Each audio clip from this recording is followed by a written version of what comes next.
안녕하세요, 선생님입니다. 오늘은 좋은 인생을 위해 오늘부터 하지 않으면 좋을 일이라는 제목으로 여러분들과 함께 하겠습니다. 오늘은 잔소리의 날이에요, 여러분. 잔소리의 날. 오늘부터 이런 거 하지 마세요. 그러니까 유세민의 잔소리 시간을 좀 갖도록 할게요. 우리가 이제 좋은 인생을 원하면서 내가 지금 하고 있는, 내가 이제 막연하게 어떤 이제 인생, 더 좋은 인생 살고 싶다. 아무나 그렇게 다 생각하잖아요, 모든 사람들이. 그런데 지금 내가 하고 있는 나쁜 습관, 나쁜 성향을 버리지 않으면 절대로 바뀌지 않습니다. 그래서 오늘은요, 두 가지로 여러분들하고 이제 말씀을 나눠볼 거예요. 타인에 대해서, 나 스스로에 대해서 하지 않으면, 오늘부터 하지 않으면 좋을 일에 대한 잔소리를 하도록 하겠습니다. 첫 번째, 타인에 대해서 먼저 얘기를 할게요. 타인에 대해서는 첫 번째, 캐묻지 않는다. 내가 이제 좋아하는 사람들, 어떤 이제 생각을 이렇게 쭉 해보세요. 그러니까 내가 이제 그 사람들을 소중하게 생각하고 그 관계에 대해서 이제 매번 참 중요하다, 좋다라고 생각을 하고 있지만 어떤 일들을, 그러니까 그런 좋은 관계를 계속 유지하기 위해서 어떤 일들을 하고 계세요? 뭐 정기적으로 안부를 묻고 뭔가 선물을 하고 같이 식사를 하고 뭐 이런 뭐 안 좋은 일 있으면 가서 돕고 이런 것들을 하잖아요. 그들을 케어하는 일. 뭐 생일날에는 정말 그야말로 이제 카톡으로라도 이제 막 축하한다고 얘기해 주는 거. 근데 이것보다 더 중요한 것들이 있어요. 해야 할 것보다 하지 말아야 할 것에 우리는 굉장히 주목하셔야 됩니다. 그 중에 이제 대표적인 게 바로 이제 캐묻지 않는다는 거예요. 그러니까 말하고 싶어 하지 않은 일은 누구한테나 있죠. 그러니까 무심하게 굴어야 될 대목에서 내가 무심하게 굴고 있는지 이 부분에 대해서 여러분 다시 한번 이제 체크해 보셔야 돼요. 굉장히 중요한 일인데, 그러니까 이 사람이 얘기하고 싶어 하지 않으면 아는 척 안 하고 물어보지 않는 게 굉장히 중요한 일인데, 사람들이 굉장히 서툴러요, 이런 일에. 왜요? 궁금하잖아요. 그리고 친하다고 생각하면 더 캐묻는 게 이제 무슨 의리나 관심, 의무 정도로 느껴질 수 있기 때문에 그렇습니다. 그래서 조심하셔야 돼요. 얘기하고 싶어 하지 않는 거는 물어보지 마십시오. 친한 친구 둘이 있어요. 둘 다 학원 강사예요. 원래는 안 친했는데 학원 강사를 하다 보니 이제 라이프 사이클이 이제 늦게 끝나는 게 이제 비슷해져서 친해졌어요. 늦은 저녁에 뭐 같이 이제 야식도 먹고 이제 늦게 끝났으니까 같이 뭐 맥주도 마시고 이제 이렇게 했는데 어느 날 하루 얼굴빛이 어두워요, 친구가. 그래서 무슨 일 있어? 라고 얘기했는데 아니야 라고 얘기하면서 그냥 덤덤하게 뭐 그냥 같이 늦은 저녁을 먹고 이제 이랬단 말이에요. 근데 무슨 일 있어? 라고 얘기했을 때 아니야, 별일 아니야 라고 얘기를 하면 그냥 모른 척 하고 있으면 어떨까요? 나중에 힘들면 얘기를 하겠죠, 친구가. 그런데 계속 귀신 속이지 나를 속이냐 이러면서 막 계속 무슨 일이 있냐고 집요하게 말해봐 이렇게 하면 사이가 틀어질 수 있습니다. 먼저 말할 때까지 모른 척하는 게 예의일 수 있어요. 그런 걸 참고 기다려주는 게 바로 이제 자기 그릇을 키우는 어떤 그런 방법이 되기도 하겠습니다. 자, 타인에 대해서 또 어떻게 해야 될까요? 안 하면 좋을 거? 잔소리예요. 잔소리 하지 마십시오. 예를 들어서 배우자가 운동을 굉장히 싫어해요. 나는 운동을 좋아하는 사람이에요. 그래서 같이 나가서 아침에 좀 뛰면 좋겠고, 같이 헬스클럽도 가면 좋겠고, 뭐 배드민턴도 같이 하면 좋겠는데 전혀 배우자가 하지 않아요. 그러면 계속 나 운동하면서 계속 잔소리하는 거 좋아할까요? 그럼 고쳐질까요? 고쳐지지 않습니다. 절대로 고쳐지지 않아요. 내가 운동을 하면서 이제 계속 거기에 대해서 잔소리하는 게 아니라 내가 운동을 했더니 이렇게 뭐 예를 들어서 이제 이렇게 어디가 아침에 일어날 때 굉장히 가벼워지고 굉장히 좋다. 그래서 당신도 나랑 같이 이걸 하면 내가 굉장히 더 재미있게 할 수 있을 것 같다라는 나의 희망사항, 나의 바람만을 그냥 얘기를 하는 거는 괜찮은데 거기다 내가 지속적으로 상대를 비난하는 잔소리는 절대 하지 않는다. 그렇다고 고쳐지지 않는다. 이렇게 생각하시면 될 것 같아요. 친구들하고도 마찬가지예요. 예를 들어서 친구들 모임에서도 항상 늦는 친구는 늘 늦죠. 일찍 오는 친구는 항상 일찍 오고. 근데 또 늦어요. 그러면 너 참 일관성 있다. 어떻게 이렇게 한 번도 안 빼놓고 늦냐. 이렇게 하면 잔소리가 되는 거죠.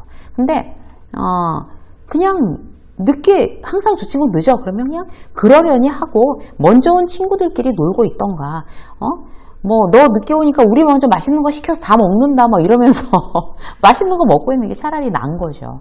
잔소리하지 마십시오. 절대로 도움되지 않습니다.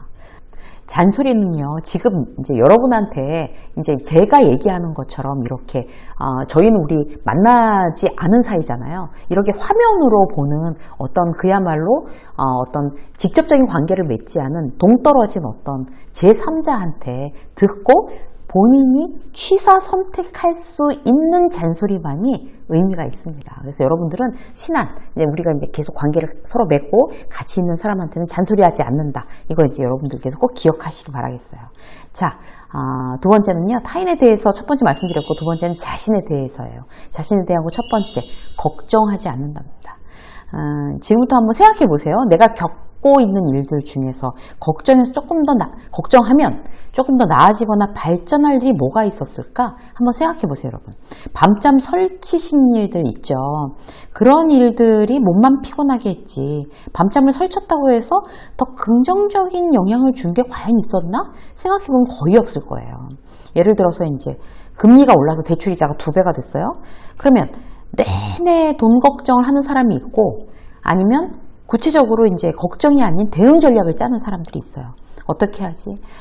내가 남편만 아니면 이렇게 빚을 지지 않았을 텐데, 이런 생각에 이 집을 팔아야 하나? 눈물 짓고 내 팔자야 내 팔자야 이렇게 한숨 쉬고 밤에 잠 못 자고 아침 머리 띵한 채로 회사 출근하면 일인들 잘 되겠냐고요. 그야말로 악순환이죠. 걱정하지 않고 대책을 세우는 거예요. 전략을. 어떻게 해요?